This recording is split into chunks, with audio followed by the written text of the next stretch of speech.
Max, what are your expectations for these two teams, First Boston of all, and Philly? we used to have radio shows in New York City and ESPN radio side by side. That's cute. So he'd be coming in the studio, I believe, in whatever it was, and we'd be in the hallways. And the two things that we used to chop up all the time was boxing and NBA.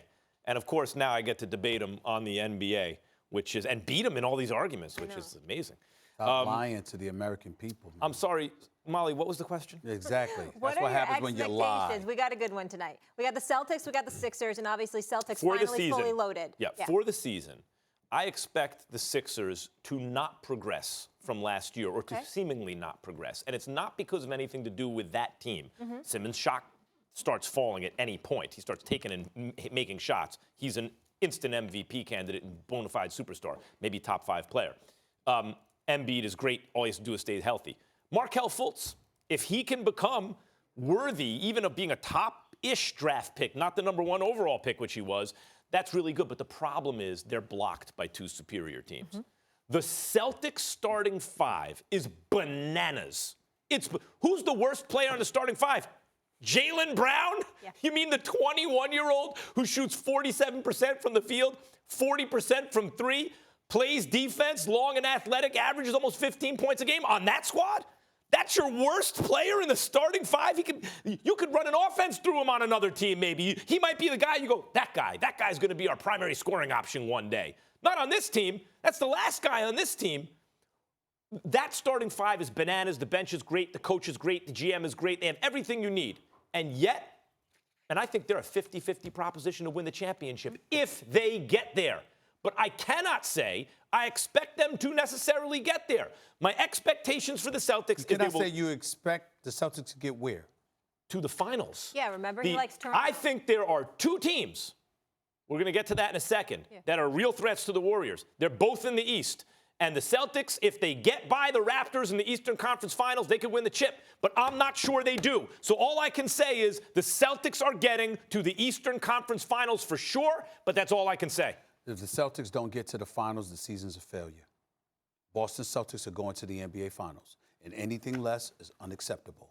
Their roster is deep, they're talented, they can shoot, they're long, they're athletic, they can defend, and they're exceptionally well coached. There is absolutely, positively no excuse on God's green earth for the Boston Celtics to not get to the NBA Finals. If you can get to Game 7 of a conference finals without Kyrie Irving and Gordon Hayward, what should you do when you got them both back? There's no excuse. Now, in the case of Gordon Hayward, understand, Max, at the start of the season, the Celtics have informed everybody they're going to start him at about 25 minutes a game. We don't even know if he's going to be starting because of that injury. He may not, or whatever. With Jason Tatum there, you might go with the same lineup you had. But at some point in time, you anticipate either he'll start off and he'll be limited to 25 minutes, or he'll come off the bench. Whatever decision that they make with that, they're saying they're going to limit him to 25 minutes because that ankle injury is obviously that nasty, and you don't want to go too quick. You don't want to do. We don't know how he's going to be. Kyrie Irving's knee is fine.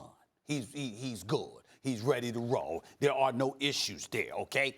Terry Rozier is an interesting dilemma. And the reason why we have to look at Boston is because Terry Rozier obviously is looking to start somewhere and is looking to get paid and knows that opportunity doesn't present itself in Boston.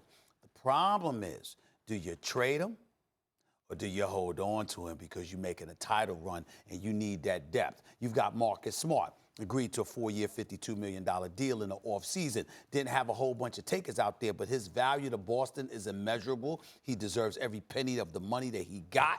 And him coming off the bench, he can do some things. And obviously, Al Horford, a big man willing to take you away from the basket and hit those shots, with Aaron Bain anchoring the defense as well. They've got depth everywhere, and that's why I don't think the 2 teams that you're talking about, in my estimation, is just one. We'll get into that. As it pertains to the Sixers, here's the Sixers' problem. And we both made the mistake about the Sixers with this. When I looked at the Philadelphia 76ers in the playoffs last year, I knew they could shoot.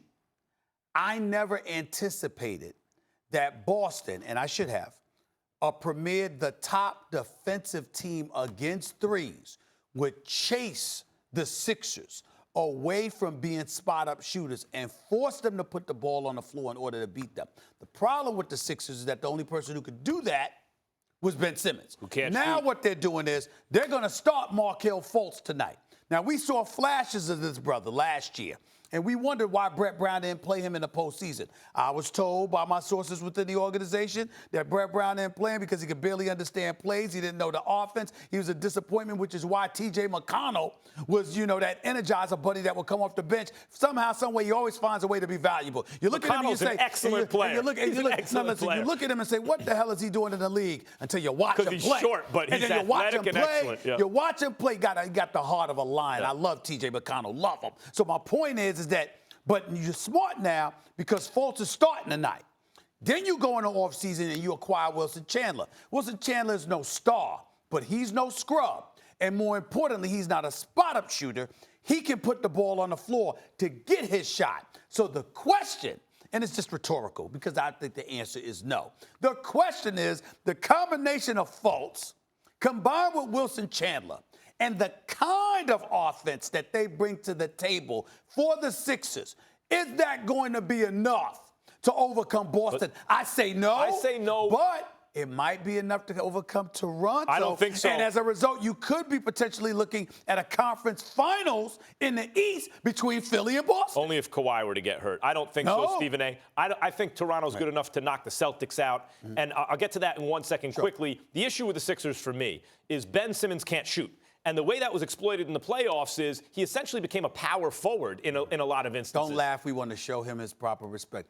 I hear he's been working on his shot. Right. I think he has a fixable shot. I hear he's been working on his shot. I don't think it's a Lonzo Ball problem. I got to see. Well, hold on. But that's what I hear. And I love Ben Simmons, so I'm trying to give him the benefit of the doubt. The point about Ben Simmons is I love the way he runs the offense. Right. So when the ball's out of his hand because he can't shoot, that's not great for them. He needs to get a shot, and then they can win a championship. I don't see that happening this year.